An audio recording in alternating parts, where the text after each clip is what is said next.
who's in charge of what you see online? Is it you, or is it some super complex system that's just trying to guess what will keep you scrolling? Well, the truth is, it's kind of both, and the part you control, it's way more powerful than you probably think.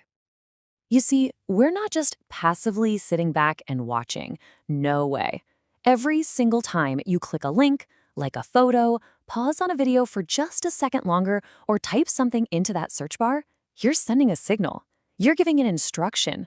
You're basically teaching this incredibly powerful AI what matters to you.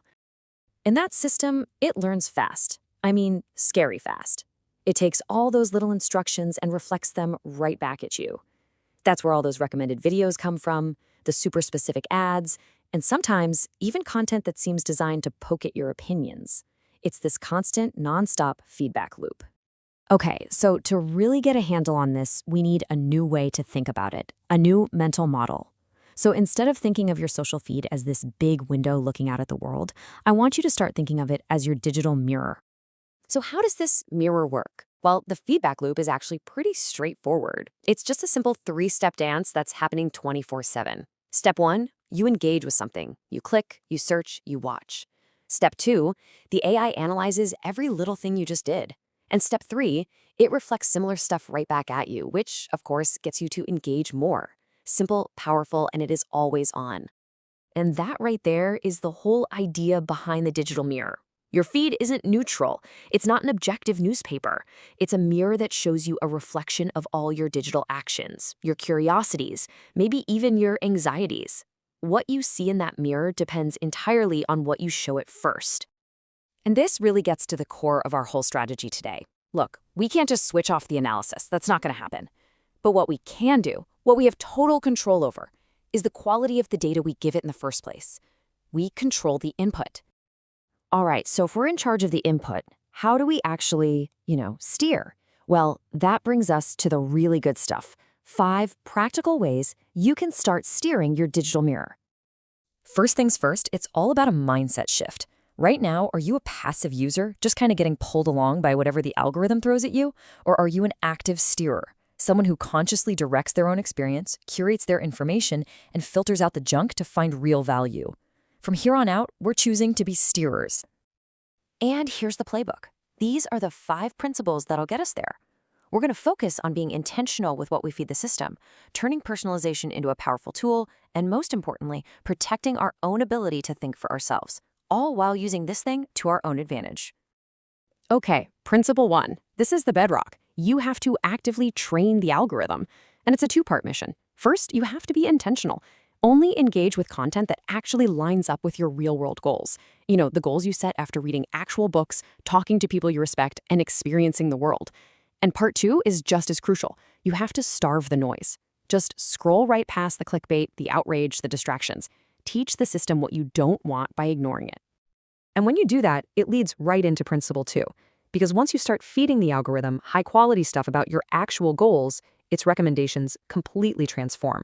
It stops being a distraction machine and becomes this incredible, personalized research assistant.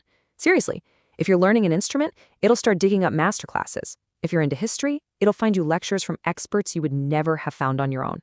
And principle 4 is all about your defense system. You have to stay critical.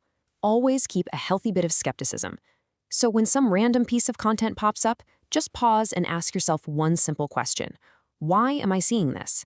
Is this really here to help me learn and grow, or is it just cleverly designed to grab my attention and get a reaction out of me? That little pause is everything. It protects your focus and your freedom of thought. So, we have the big ideas, we have the principles. Now let's get practical. How does this actually look in a simple daily action plan? The strategy is awesome because it's so simple. Just break it down across your day. In the morning, you plant a seed. Make one intentional search about a long-term goal. That's it. During the day, you curate. You only click on and engage with the high-value stuff. And in the evening, you reflect and you share, but only the absolute best, most valuable things you found. Then zoom out a bit. On a weekly basis, you're basically tending to your digital garden. You prune the weeds by unfollowing or muting accounts that are just adding noise.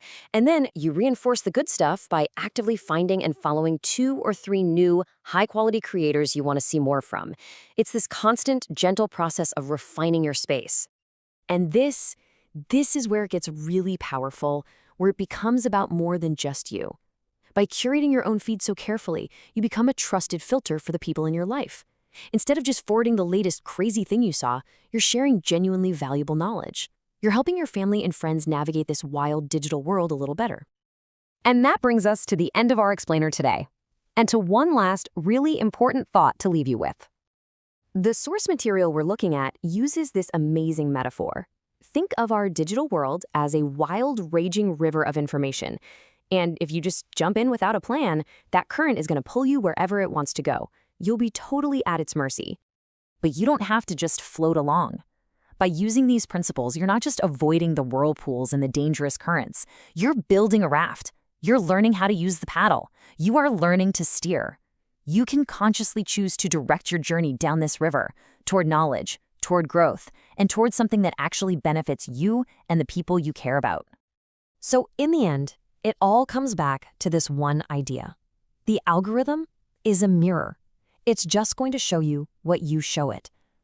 So the only real question left is the one right here on the screen. What do you want your digital mirror to show you? And, by extension, those around you? The choice is entirely yours.